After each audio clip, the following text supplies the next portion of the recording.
मेरठ की मुस्कान और साहिल की प्रेम कहानी में कैसे कांटा बन रहा था सौरभ। एक कहानी है 3 लोगों की।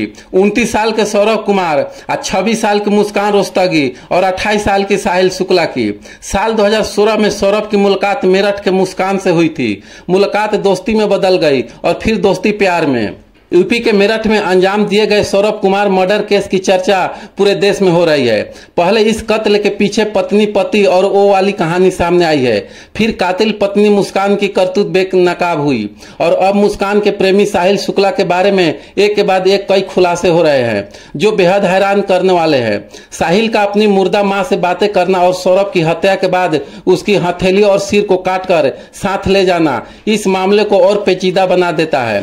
दरअसल साहिल अपनी मासूका मुस्कान को शिद्दत से चाहता था, मगर उस दोनों के रिश्ते में एक ही कांटा था और वो था सौरभ कुमार।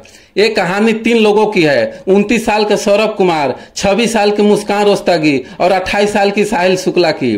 साल 2016 में सौरभ की मुलाकात मेरठ के मुस्कान से हुई थी। मुलाकात दोस्ती में बदल गई और फिर दोस्ती प्यार में। सौरभ ने मुस्कान को बताया था कि वो मर्चेंट नेवी में काम करता है और लंदन में पोस्टेड है। मुस्कान की शादी के लिए तैयार थी, लेकिन सौरभ के घर वाले मुस्कान से उसकी शादी के लिए तैयार नहीं थे। लिहाजा सौरभ ने घर वाले की मर्जी के खिलाफ जाकर मुस्कान से शादी कर ली। शादी के बाद और 6 महीने के लिए लंदन चला गया। बाद में पता चला कि सौरभ मर्चेंट नेवी में नहीं बल्कि लंदन के किसी बेकरी में काम करता है। उसकी माली हालत भी ज्यादा अच्छी नहीं थी। इधर सौरभ और मुस्कान को तब तक एक बेटी हो चुकी थी।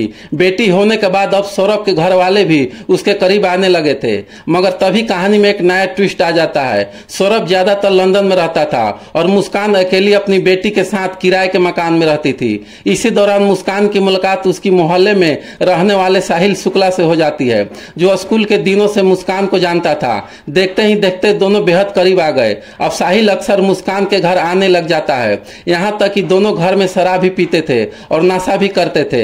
इत्तेफाक से मकान मालिक उन दोनों के रिश्ते को भांप गया था। साल 2021 में जब सौरभ लंदन से मेरठ आया, तब मकान मालिक उसे मुस्कान और साहिल की सच बताया। इस बीच दोनों के कुछ चैट भी सौरभ की नजर पड़ी। फिर सौरभ और मुस्कान में झगड़ा हो गया। बात तलाक तक पहुंची। सौरभ मुस्कान को अब तलाक देना चाहता था। इन्हीं झगड़ों के बीच 2023 में सौरभ फिर से लंदन चला गया। अब मुस्कान और साहिल आजाद थे। फिर पूरे 2 साल बाद फरवरी 2025 में आजादी खत्म होने वाली थी, क्योंकि सौरभ 24 फरवरी को लंदन से 2 साल बाद मेरठ अपने घर लौट रहा था। 25 फरवरी को मुस्कान का बर्थडे था। वो उसका बर्थडे मनाने के लिए आ रहा था, लेकिन इधर मुस्कान कुछ और ही प्लान कर बैठी थी। इसका इरादा ठीक बर्थडे वाले दिन यानी 25 फरवरी को सौरभ को मार डालने का था, मगर ऐसा हो न सका। 25 फरवरी वाली प्लानिंग फेल हो गई और सौरभ बच गया, मगर मुस्कान और साहिल अगली प्लानिंग में जुट गए। मुस्कान की बेटी का एग्जाम चल रहा था।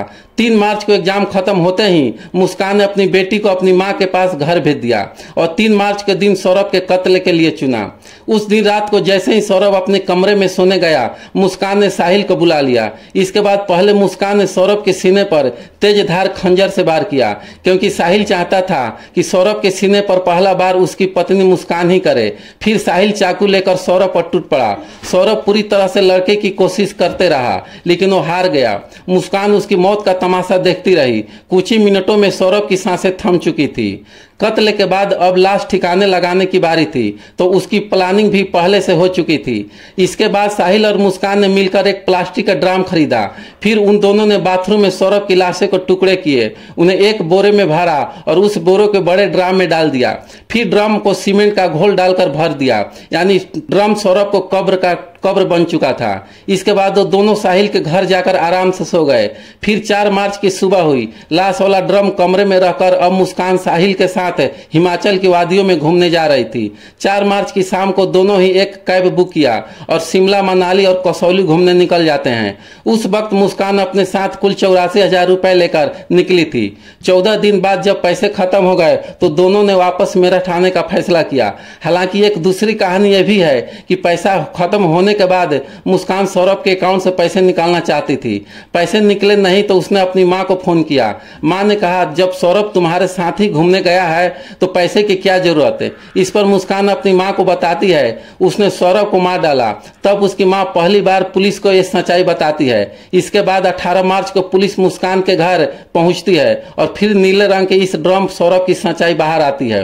ये तो थी कत्ल की कहानी, पर कत्ल की इस कहानी से कहीं ज्यादा सनखेज कत्ल की प्लानिंग और मुस्कान के साहिल के इसकी दास्तान थी।